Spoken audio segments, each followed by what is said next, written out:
Hi everyone, my name is Yvonne and my username is YLovesA since 2007, and this is a contest entry for Kissy Baby Kissy Baby 1984. 3 must-dos. I believe that when you're trying to conceive, that you must be taking your prenatal vitamins.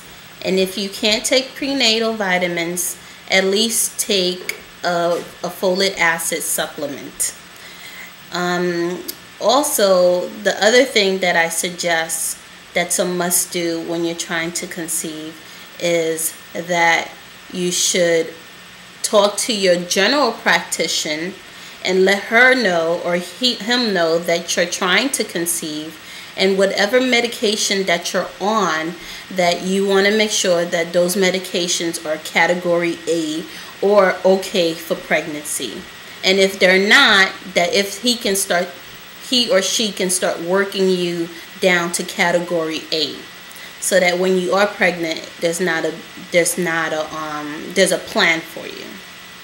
The other thing that I would say that is a must-do is that you should speak with your husband and make sure that he goes to his doctor and get a semen analysis, because sometimes it's not even us, it could be them.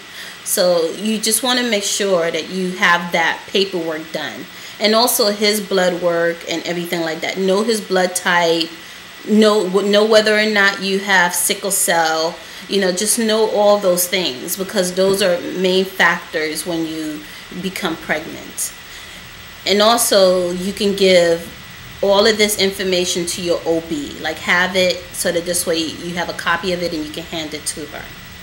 The questions that I would ask my OB is, the 3 questions that I would ask my OB is, 1, whether or not I'm ovulating. And it's simple. They normally take a test on cycle day 21, a blood work test, and I believe it's to check your progesterone level, and that would indicate whether or not you're ovulating, because you can have your period, but that doesn't mean that you're ovulating.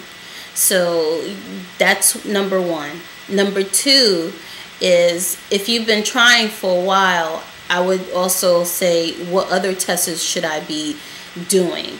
And one of them would probably be for them to do a procedure called I won't even pronounce the name. It's like hypopamersingogram.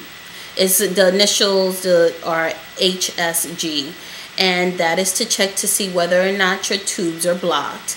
And even with that, like, I know for experience with me, that's one of the tests that I took where I found out where my issue was. My tubes weren't blocked, but I had a cyst the size of a gumball, and if I didn't do that procedure, I would have never known, and it would have been really hard for me to conceive. So I had to have a surgery to remove it. Number 3 is, the third thing, you want to make sure that all your blood work is done. Like, there's a blood work that they normally check for rubella, something with a ru. You want to check to make sure that you're clear on your rubella, like you don't have it or anything like that.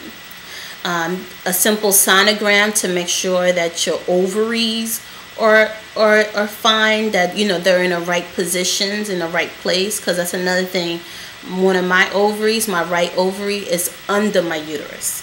My left one, it shows up like clear blue, but my right one is like under my uterus. So I need to, like, whenever a doctor checks me, I need to let them know, because if not, they'll be playing around, and you want to assist them. You want to let them know exactly where it is so that they can find it. And I think those are all of my questions and my must-dos. So also, one of the other things, I know that there are some studies that show like foods that you shouldn't eat, because they kind of hinder in with your fertility. Not that it makes you infertile, but it hinders you, whether it's you or your husband. Like, caffeine, they say. So my husband and I, we stayed away from caffeine for a while. I know there's a study about beans or peas, one of those, where they say that it's not recommended to eat them consistently while you're trying to conceive or anything like that.